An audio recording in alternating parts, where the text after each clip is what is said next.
সব কিছু মানুষের গোলাম, আর তুমি মানুষ, আমি আল্লাহর গোলাম। রাজি আছেন? আল্লাহর গোলামি করতে রাজি আছেন? আনেবুদুল্লাহ আস্তানেবুত তাগুত আনেবুদুনি হাজা সিরাতুম মুস্তাকিম। একমাত্র আমার ইবাদত করো, আমার গোলামি করো। এর চেয়ে ভালো পথ, সুন্দর পথ, মুক্তির পথ, নাজাতের পথ, শান্তির পথ অন্য কোথাও নেই। আমরা কি আল্লাহর গোলামি করতে রাজি আছি? দেখুন এই যে সাগরে, আপনাদের ঘরের কাছে, এই বিশ্বের সবচেয়ে বড় প্রাণী, সবচেয়ে বড় প্রাণী তিমি মাছ, নীল তিমি। এর এক একটা তিমি মাছ প্রতিদিন 4 টন খাদ্য আহার করে, 4 টন। সর্বশেষ সমুদ্র বিশেষজ্ঞ তারা, প্রাণী বিশেষজ্ঞ তারা পরীক্ষা করে এটা বের করেছে, এরকম মাছ সাগরে কত লাখ আছে, কত কোটি আছে। ওরা একজনের বোধহয় না খেয়ে মরেছে, খানায় কষ্ট পেয়েছে। রেজেকের মালিক কে? ওদের রেজেকে দুর্ভিক্ষ হয় না, ওদের রেজেকে কোনো টানা পোড়া হয় না। যত গন্ডগোল, দুর্ভিক্ষ, ক্রাইসিস সব মানুষের রেজেকের মধ্যে। ঠিক কিনা বলেন? তাহলে বোঝা গেল, যদি তোমরা সোজা থাকো, আমি আল্লাহ সোজা থাকব। তোমরা যদি বাঁকা হও, আমি আল্লাহ বাঁকা হব। এটা ন্যায় বিচারের দাবি, ইনসাফের দাবি। যে প্রাণীটা একদিন 4 টন খাদ্য, এগুলো অন্য কিছু না, সাগরের ছোট মাছ টাছ, অন্য কিছু। আপনি বাজার থেকে সবচেয়ে বড় কোরাল মাছটা কিনে নিলেন, ওইটায় ওই তিমিটার কয় লোকমা হবে? আধা লোকমা হবে না, তার তো 4 টন লাগে। হ্যাঁ, এরপরে এই মাছটাকে উপরে তুলে আপনি যদি সাগরের পাড়ে এইভাবে কাত করে শোয়ান, কাত করে 12 তালা দালানের সমান উঁচু হবে। 12 তালা দালানের সমান উঁচু হবে। কয়শো হাতির শক্তি আছে ওর, একটু চিন্তা করুন। এরপরে আপনার পায়ের নিচে যে পিঁপড়া, পিঁপড়ার মধ্যে অনেক জাত আছে। কোরআনে বোধহয় পিঁপড়ার কথা নাই। পিঁপড়ার নামে একটা সূরাই আছে, নমল সূরা। এই পিঁপড়া বিজ্ঞানীদের, প্রাণী বিজ্ঞানীদের সর্বশেষ গবেষণায় যেটা প্রমাণিত হয়েছে, পিঁপড়ার সমাজ, সংসার, আদান প্রদান, লেনদেন, হ্যান্ডেলিং, করেসপন্ডেন্স মানুষের চেয়ে কমপক্ষে 1000 গুণ বেশি উন্নত। কে শিখিয়েছে? নবী সুলাইমান আলাইহিস সালাম বিশাল সেনাবাহিনী নিয়ে পাহাড়ের কিনার দিয়ে রওনা হয়েছেন। সেই পাহাড়ের কিনারে কিনারে পিঁপড়ার লাইন চলমান ছিল। সুলাইমান যখন কমান্ড করেন আর আসেন, তখন এই পিঁপড়া, পিপিলিকা, ওদের সেনাবাহিনীর যে প্রধান, সেই সুলাইমানের কথা শুনেই বুঝতে পেরেছে সুলাইমান আলাইহিস সালাম একমাত্র নবী, যাকে আল্লাহ সকল পশু পক্ষী, কীট পতঙ্গ, সকল জীবের ভাষা বুঝার মতো তৌফিক যোগ্যতা দান করেছিলেন। পড়েন আলহামদুলিল্লাহ। এখন পিঁপড়ার সেনাপতি যখন লক্ষ্য করলো সুলাইমান আলাইহিস সালাম আসতেছেন, সেই সেনাপতি পিঁপড়া তার সৈন্যদেরকে বলে, ইয়া আইয়ুহান নামলুদ খুলু মাসাকিনাকুম, হে আমার সেনাবাহিনীর সদস্যরা, তোমরা তাড়াতাড়ি ক্যান্টনমেন্টের ভিতরে, তোমাদের বাসার ভিতরে ঢুকে পড়ো।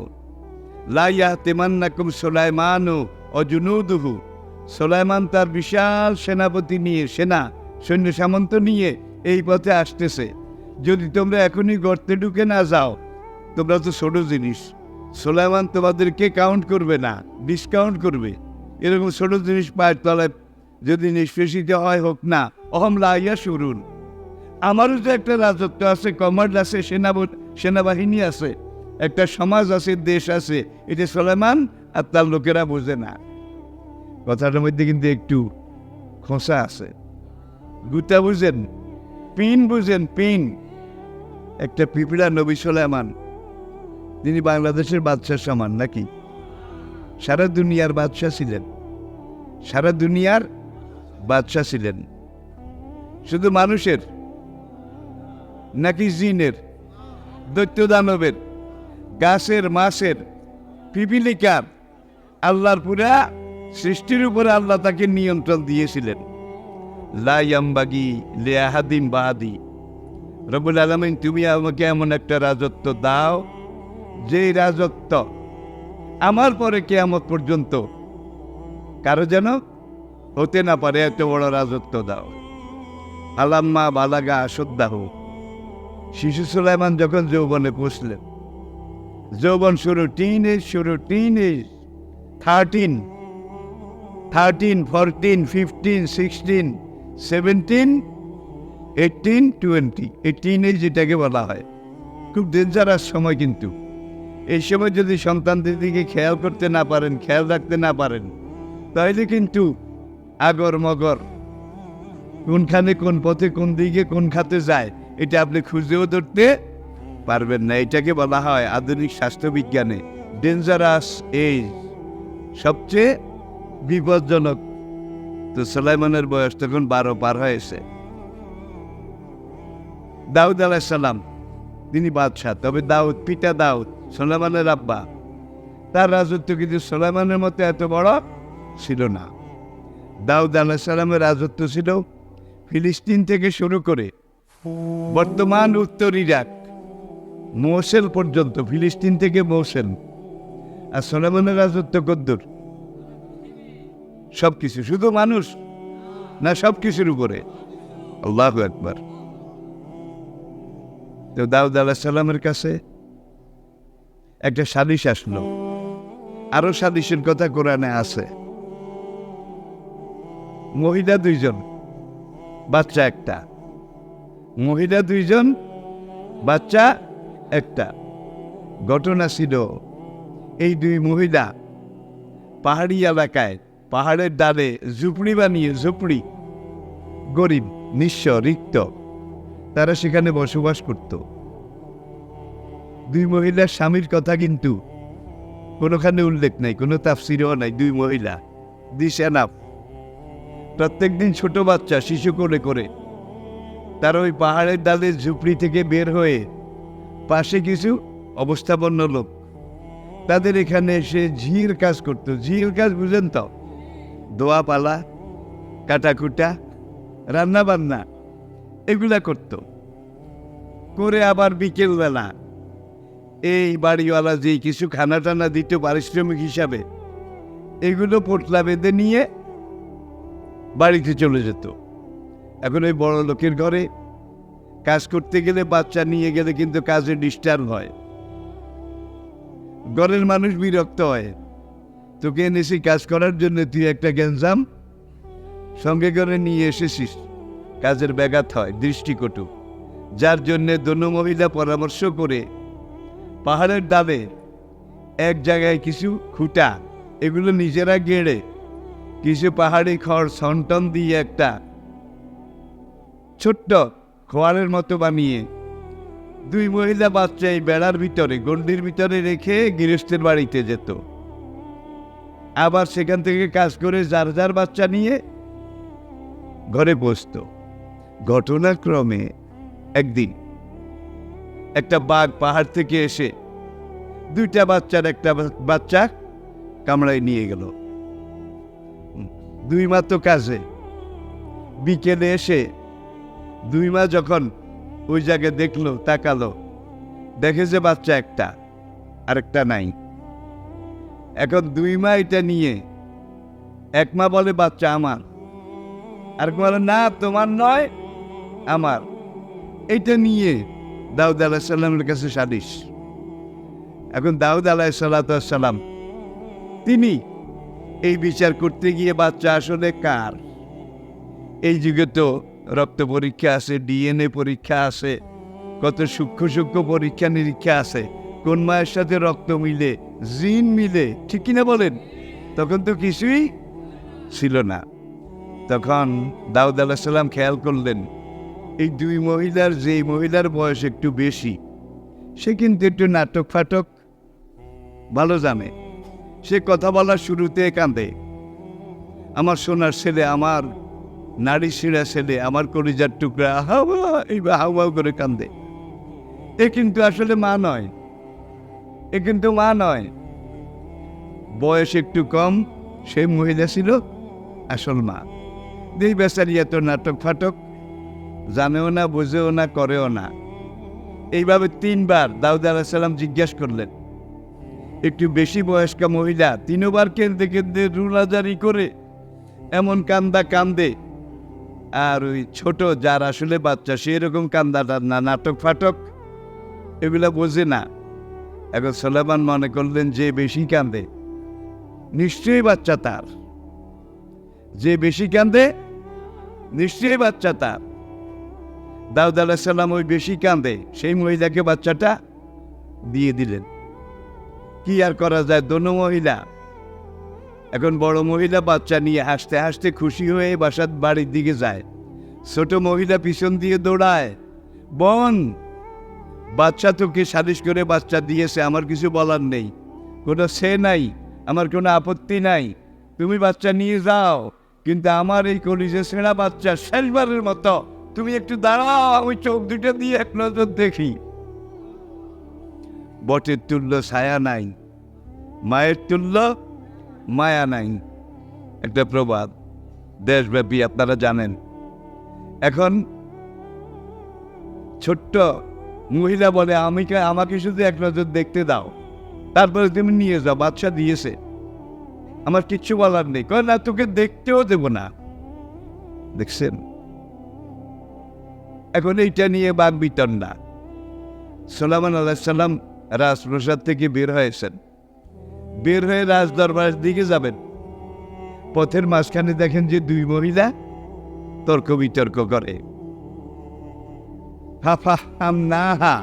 সুলাইমানা, এই বয়োকনিষ্ঠ সুলাইমান, তরুণ সুলাইমানকে আমি জিনিসটার গভীরতা আমি আল্লাহ আমার পক্ষ থেকে বুঝাই দিয়েছি। কি মনে করে? ফাহাম সমঝ তাফাক্কু নিখুঁত নির্ভুল নিরঙ্কুশ জ্ঞান। ফাহাম, সুলাইমানকে আমি আসল ব্যাপারটা বুঝাই দিয়েছি। বয়স মাত্র 12 পার হয়ে 13 শুরু হয়েছে। এখন সুলাইমান দোনো মহিলাকে দাঁড় করায় সব শুনলেন, কিন্তু সুলাইমান দেখেন যে অতিভক্তি,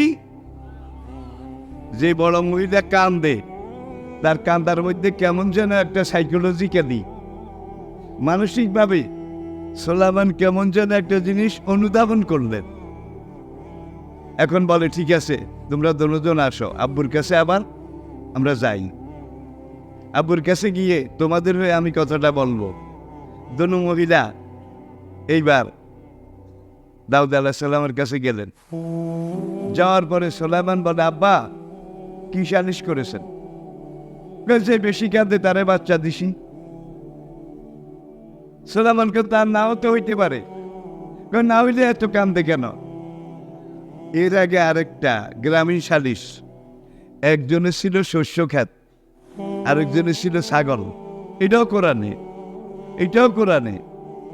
এখন ওই গৃহস্থের ছাগলে শস্য খেতালার ডাল গাছ, মূলা গাছ, শিম গাছ সব খেয়ে ফেলেছে। এখন দুজন আসছে দাউদ আলাইহিস সালামের কাছে সালিশের জন্যে। দাউদ আলাইহিস সালাম বললেন, তোমার ছাগলে যখন খাইছে, তোমার ছাগলের পাল পুরা খেতালারে দিয়ে দাও, ছাগলের পাল পুরা খেতালারে দিয়ে দাও। সুলাইমান কিন্তু পাশে বসা। কাব্য জিনিসটা আমার কাছে কেমন যেন একটু বেখাপ্পা, গহটিস বেখাপ্পা। কিরে বাবা, তুই কি বলিস? আমি বাদশাহ হিসাবে রায় দিলাম আর তুই বলিস বেখাপ্পা। কেন বলছিস আমাকে বল। এখন ছাগলে এটা খেয়েছে, অ্যাক্সিডেন্ট। ছাগল ছেড়ে দিল কেন? যেই কয়টা ছাগলে খাইছে, এই দড়িগুলা দেখেন, রশিগুলা দেখে যে সব দড়ি নতুন। কোনো একটা দড়ির মধ্যে একটা গিরা, একটা জোড়া নাই। তখন এই শিশু সুলাইমান বলে, দড়ি যদি পুরানো হইতো, জোড়া থাকতো, ছেঁড়া হইতো, গিরা থাকতো, তাহলে বুঝতাম গৃহস্থের দুর্বলতা, অযোগ্যতা। দড়ির মধ্যে কোনো ডিফেক্ট নাই। ইমাম আবু হানিফা রহমতুল্লাহ আলাই এই মশলার ব্যাপারে ইমাম আজম রহমতুল্লাহ আলাই তার কাছে যখন এই ধরনের একটা সালিশ এসেছে, এখানে খুঁটা উপড়াইয়া খাইছে আরেকজনের খ্যাত, খুঁটা উপড়াইয়া, বুঝেছেন তো? ইমাম আবু হানিফা রহমতুল্লাহ আলাই তার দুইজন শিষ্য, কাজী আবু ইউসুফ। কাজী, he was the chief justice of the supreme court of Baghdad. অর্ধেক বিশ্বব্যাপী যেদিন যখন রাজত্ব ছিল, এ আবু হানিফার একজন ছাত্র কাজী আবু ইউসুফ, তিনি দীর্ঘ সময় বছরের পর বছর বাগদাদ সুপ্রিম কোর্টের চিফ জাস্টিস ছিলেন, প্রধান বিচারক ছিলেন, প্রধান বিচারপতি ছিলেন। এখন আবু হানিফা রহমতুল্লাহ আলাইহির কাছে আসলো, তিনি এখন সিদ্ধান্ত নিতে পারছিলেন না। তখন কাজী আবু ইউসুফ তিনি বলেন যে, এই মিয়া, তোমার ছাগল কোন জায়গায় বাঁধা ছিল? ওই জায়গায়। কয় চলো আমরা জায়গাটা দেখে আসি। জায়গা দেখতে গিয়ে দেখে যে যেখানে খুঁটা গেড়েছে মাটিটা নরম ছিল, গরু টান দিছে, খুঁটা কাত হয়ে উপড়ে গেছে, কাত হওয়ার দাগও আছে। এখন বড় হুজুর আবু হানিফা রহমতুল্লাহ আলাইহির কাছে এসে দোনো শিষ্য, তারা বললেন নরম মাটিতে খুঁটা গাড়ছে, আমরা দেখে আসছি, এইভাবে টান দিছে, মাটি খসে গেছে, খুঁটা উপড়ে গেছে। ঠিক আরেকজনের গরু ছাগল এই সময় খাইছে, খাওয়ার পরে সে খুঁটা গেড়ে বেঁধেছিল শক্ত মাটিতে, এইবার খুঁটা ভাঙছে, খুঁটা ভেঙে আরেকজনের খ্যাত খাইছে। এইবার মোহাম্মদ রাহমাহুল্লাহ আলাই তিনি বলেন যে, বড় হুজুর ইমাম আবু হানিফা রহমতুল্লাহ আলাইকে, এখন খুঁটা ভাঙছে, এখন এটার সালিশ কি? হুজুর একটা কাজ করে যেতে পারে, খুঁটাটা এখানে নিয়ে আসেন, মাঙ্গা খুঁটা যেটা মাটির নিচে রয়েছে সেটাও আনেন, আনার পরে ভালো করে দেখেন খুঁটাটা কি পাকা ছিল নাকি পুরানো ছিল নাকি ওই পোকায় খাওয়া ছিল। যদি খুঁটা পুরানো, মস্করা বুঝেন, নরম, টেকসই না, ওই পোকায় খাওয়া, এইভাবে এটার মধ্যে কোনো ফিটনেস নাই, তাহলে কিন্তু গৃহস্থ দায়ী, যার গরু বা যার ছাগল। আর খুঁটাও শক্ত, দড়িও নতুন, মাটিতে গেড়েছে, মাটিটাও শক্ত, এই অবস্থায় ভেঙ্গে ছিঁড়ে খেয়েছে। এখন গৃহস্থের কোনো জরিমানা হবে না। আল আজমা ও জরহুয়া জোবারুন অলবীর ও জোবারুন অফির রেকাজিল খুমস। আসেন এখন দেখুন, দাউদ আলাইহিস সালাম যখন যার খ্যাত খেয়েছে তারা ছাগলের পুরা পানি দিয়ে দিছে, কোনো বাচ্চা টাচ্চা সহ। সুলাইমান দেখছে, কাব্য এটা তো হইল না, একদিন খ্যাত খাইছে, সবটা তো আর যায় নাই, কিছু গেছে, কিছু আছে তো, খাওয়া না খাওয়া কিছু রয়েছে না। কে একটা কাজ করেন, ছাগলগুলা পার্মানেন্টভাবে নিয়েন না, তাহলে ছাগলের মালিকের আমও যাবে, ছালাও যাবে, পুরা চালানো নিজের অজান্তে চলে যাবে। তাইলে কি করা যায়? একটা কাজ করুন আব্বা, ছাগলগুলা খেতালার কাছে কয়েক মাসের জন্য, 2 মাস 3 মাস 4 মাস তার কাছে থাকুক। এই সময় বাচ্চা যেগুলো দেবে, বাচ্চাগুলো খেতোয়ালায় পাবে, দুধ যেগুলো দোহাবে এগুলো খেতোয়ালায় খাবে। আর খেতোয়ালায় এই বাগানে এসে প্রত্যেকদিন কাজ করবে, বিচি রুখবে, চারা রুখবে, পানি ঢালবে। এইভাবে ঢালতে ঢালতে ক্ষেতটা যখন আগের অবস্থায়, যে অবস্থা থেকে খেয়েছে আর কি, এই অবস্থায় চলে আসবে, তখন ছাগল আর ছাগলদের দিয়েন, খেতাল আর খ্যাত ভাই হিসাব আছে কিনা বলেন? আল্লাহু আকবার, দিয়েন। দাউদ আলাইহিস সালাম খুব পছন্দ হইল। ঠিক আজকে 2 মহিলার সালিশ। এখন বাবাকে সুলাইমান জিজ্ঞেস করে, বাচ্চা কারে দিছেন? যে বেশি কান্দে। কয় কান্দাটা নাটকও তো হইতে পারে। কয় না, যেই কান্দা কান্দে নাক দিয়ে সেলেসা বাইর হয়ে গেছে, এটা কোনো ছোট মোটো কান্দা না। সুলাইমান বলে হইতে পারে, আবার নাও তো হইতে পারে। কাবু তুমি সালিশটা করো, আমি একটু দেখি। সুলাইমান এখন সালিশ করে। এখন যে মহিলার বাচ্চা, সেই মহিলা একবার কসম করেছে, খোদার কসম বাচ্চা আমার। আর ওই জাল নকল মহিলা, সে 3 বার কসম করেছে। অতিভক্তি চোরের লক্ষণ। সে 3 বার কসম করেছে, কত কান্দা কসমের মধ্যে কাঁদছে। তখন সুলাইমান আলাইহিস সালাম দেখলেন এই কান্নার ফাঁদের মধ্যে তার আব্বা ধরা খাইছে। সুলাইমানের আব্বা এই কান্না নাটকের মধ্যে দাউদ নবীর মতো একজন উলুল আজম পয়গম্বর, তিনি ধরা খেয়েছেন। আর নারীদের চোখের পানি কিন্তু সাংঘাতিক নয়, সাড়ে সাংঘাতিক। আদম গন্ধম খাইছে ইবলিসের চক্রান্তে। গন্ধম খাওয়ার পরে এখন ইবলিস প্রথম দিন আদমের কাছে আসলো, বিশাল এক পাগড়ি, আজানুল লম্বিত জামা, এরপরে তসবি একটা 1000 দানার, এইভাবে বেহেশতের ড্রেন দিয়ে ঢুকছে, ড্রেন দিয়া ঢুকে এখন আদম যেখানে বেহেশতে বসে আছে ঝর্ণার পাড়ে গাছের গোড়ায়, ইবলিস সেখানে গিয়ে ইল্লাল্লাহ ইল্লাল্লাহ ওই এমন জিকির করে যে জিকিরের কোনো অর্থ নাই। এই জিকির সেই যুগে আসিল, এখনো নাই। আসেন, আল্লাহ ছাড়া, আল্লাহ ছাড়া, আল্লাহ ছাড়া, আল্লাহ ছাড়া। আপনি এটা তর্জমা করেন, আল্লাহ ছাড়া, আল্লাহ ছাড়া। আমি কিন্তু কারো সমালোচনা করছি না, বাস্তবতাটা বোঝার চেষ্টা করুন। লা ইলাহা, কালেমার মধ্যে এটা, কোরআনের মধ্যে এটা, হু আল্লাহুল্লাযী লা ইলাহা। আচ্ছা, এখন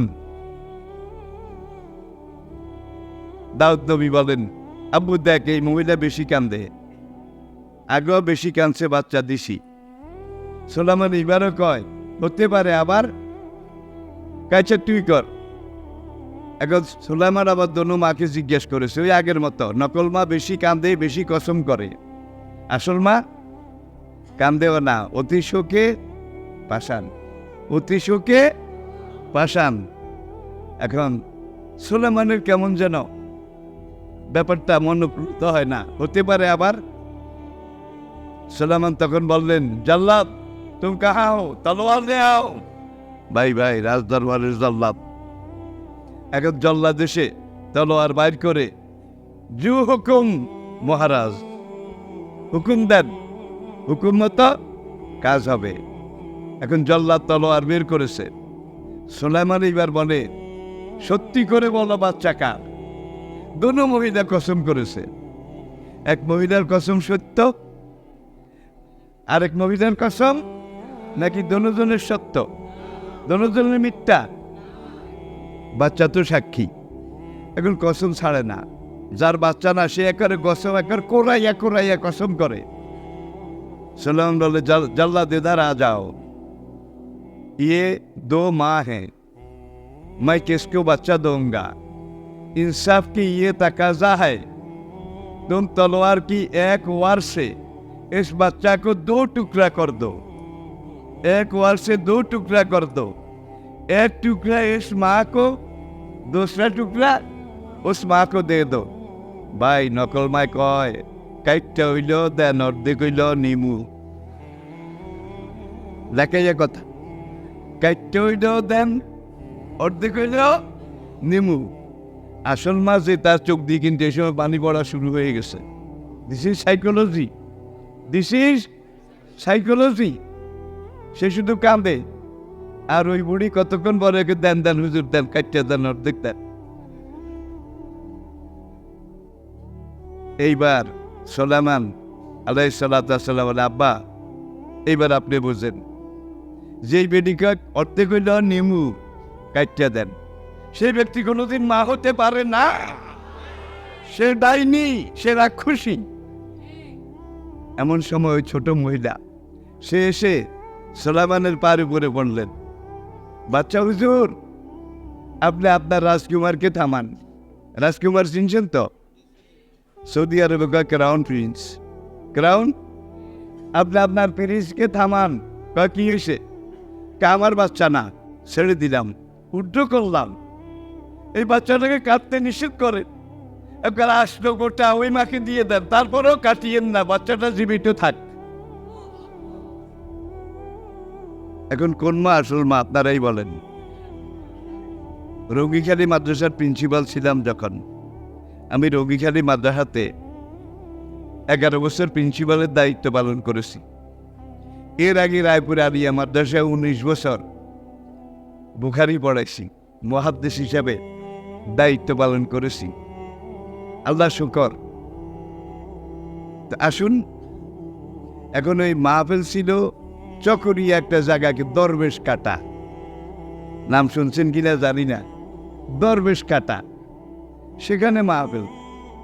আবার আমার সাথে মাদ্রাসার প্রতিষ্ঠাতা জঙ্গলি ফকির, নাম শুনছেন কিনা, জঙ্গলি ফকির, তিনি আর আমি গাড়িতে। আমরা মাহফিল শেষ করে কক্সবাজারের দিকে যাই। হারবাং ডালা ছিলেন তো, হারবাং, এখানে খুব জঙ্গল ছিল, খুব গাছ ছিল। আজকাল তো পাহাড়ও বেলমাথা, এই পাহাড়ও আজকে বেলমাথা, কিচ্ছু নাই, সব চোরেরা খাইছে। বাংলাদেশ ব্যাংকও আজকে বেলমাথা। যারা বেশি দেশপ্রেমিক তারা সবকিছু করলো খালাস, করলো খালাস। এখন আমরা কক্সবাজারের দিকে যাচ্ছি, হঠাৎ করে ওই দিক থেকে বিডিআর, তখন বিজিবি ছিল না, বিডিআর কক্সবাজারের 32 বিডিআর ব্যাটালিয়ন, তাদের গাড়ি দুইটা আসছে। তারা তো আবার তাদের সোর্স আছে, খবর আছে। তারা এখানে এসে বাঁশি বাজাইছে, হুইসেল। তো নিয়ম হলো বিডিআর কোনোখানে যদি বাঁশি বাজায়, যেই গাড়ি যেখানে আছে থেমে যাবে, কোনো গাড়ি মুভমেন্ট করতে পারবে না। ভাই আমরা দাঁড়িয়ে গেছি। এখন ওদের পিছনে যেই গাড়িটা, সেই গাড়ি থেকে কয়েকজন লাফ দিয়ে পড়ে পড়ে জঙ্গলের দিকে ঢুকে একদল লোকের এই জঙ্গলের ভিতরে, রাত তখন 2:30, ঘিরে ফেলেছে। ঘিরে ফেলার সঙ্গে সঙ্গে জঙ্গলের ভিতর থেকে গান গায়, আমার সোনার বাংলা আমি তোমায় ভালোবাসি। আরে দেশপ্রেমের গান সোনার বাংলা গাইবি ভালো কথা, রাত 3টায় গাওয়ার মতো জায়গাও তো আছে নাকি, দরকারও তো আছে। অতিভক্তি, এই বড় মায়ের কথা বলছিলাম, অতিভক্তি দেখাচ্ছে চোরের লক্ষণ, ঠিক কিনা বলেন? সবচেয়ে বড় দেশপ্রেমিককে স্বদেশের টাকা বিদেশে নিয়ে জমা করিল সে যে, সবচেয়ে বড় দেশপ্রেমিককে স্বদেশের টাকা বিদেশে নিয়ে জমা করিল যে, খাটে। এই যে আল্লাহর